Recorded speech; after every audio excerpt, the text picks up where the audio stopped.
Hello viewers, আরও একটি নতুন ভিডিওতে আপনাদের স্বাগতম জানাচ্ছি। আশা করি আপনারা সবাই অনেক ভালো আছেন। আজকের এই ভিডিওতে আমরা Xiaomiর একটি আপকামিং ফিচার ফোন নিয়ে কথা বলবো অ্যান্ড এই ফোনটি রিভিউ করব।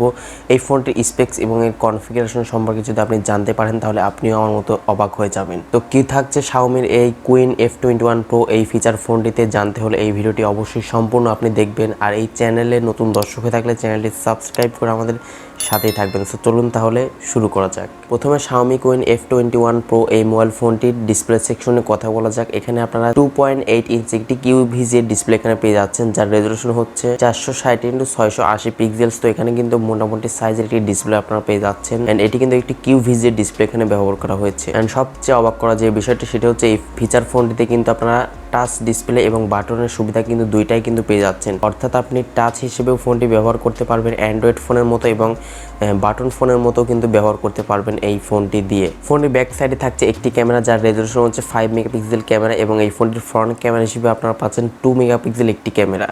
এই ফোনটিতে কিন্তু আপনারা অ্যান্ড্রয়েডের সকল প্রকার অ্যাপস এবং গেমস কিন্তু ব্যবহার করতে পারবেন। ফোনটি ব্যাটারি সেকশনে থাকছে 2100 মিলিঅ্যাম্পিয়ার একটি ব্যাটারি, যেটির মাধ্যমে কিন্তু আপনারা মোটামুটি 2 দিন মতো চার্জিং ব্যাকআপ পাবেন। যেহেতু একটি বাটন ফোন, তো সেক্ষেত্রে চার্জিং ব্যাকআপটা কিন্তু ভালো পাবেন এই ফিচার ফোনটি থেকে। এই ফোনটিতে কিন্তু আপনারা অ্যান্ড্রয়েড ফোনের মতোই কিন্তু ওয়াইফাই সুবিধা পেয়ে যাচ্ছেন এবং হটস্পটের সুবিধাটাও কিন্তু পেয়ে যাচ্ছেন। অর্থাৎ এই ফোনটিকে কিন্তু আপনারা ওয়াইফাই হিসেবে ব্যবহার করতে পারবেন এবং এটি কিন্তু পকেট রাউটার হিসেবেও কিন্তু ব্যবহার করতে পারবেন। দুইটি সুবিধাই কিন্তু রয়েছে এই ফিচার ফোনটিতে আপনারা অ্যান্ড্রয়েড 11-এর সুবিধা পেয়ে যাচ্ছেন সফটওয়্যার আপডেট হিসেবে এবং এই ফোনটি সম্ভবত দুইটি ভেরিয়েন্টে লঞ্চ হতে পারে। সেটি হচ্ছে 3GB RAM 32GB phone memory এবং 4GB RAM 64GB phone memory. এই দুইটি ভেরিয়েন্টেই ফোনটি লঞ্চ হতে পারে। এই ফোনটিতে সম্ভবত মিডিয়াটেকের একটি প্রসেসর এখানে ব্যবহার করা হবে, তবে মিডিয়াটেকের আসলে এক্সাক্ট ভার্সনটা কত এটা কিন্তু কনফার্মলি আসলে উল্লেখ করা হয়নি। এন্ড এই ফোনটিতে কিন্তু আপনারা অ্যান্ড্রয়েডের সকল গেমস কিন্তু প্লে করতে পারবেন। সম্ভবত আপনি পাবজি গেমসও প্লে করতে পারবেন, তবে এই ব্যাপারে আমি সঠিকভাবে এখনো বলতে পারছি না। ফোনটি আসলেই বোঝা যাবে যে এই ফোনটিতে কি কি ফিচার্স দেওয়া হয়েছে। এন্ড এই ফোনটি কিন্তু একদম ইউনিক কোয়ালিটির একটি ফিচার ফোন হতে যাচ্ছে, যেহেতু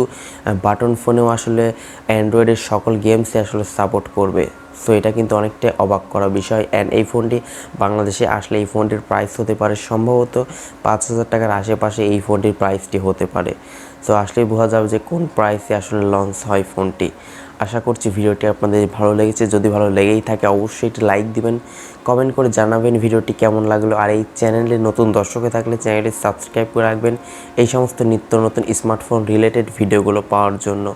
সো আজকের মতো এই পর্যন্তই, দেখা হচ্ছে পরবর্তী কোনো নতুন ভিডিওতে। সে পর্যন্ত সকলে ভালো থাকুন। আল্লাহ হাফেজ। আসসালামু আলাইকুম রহমতুল্লাহ।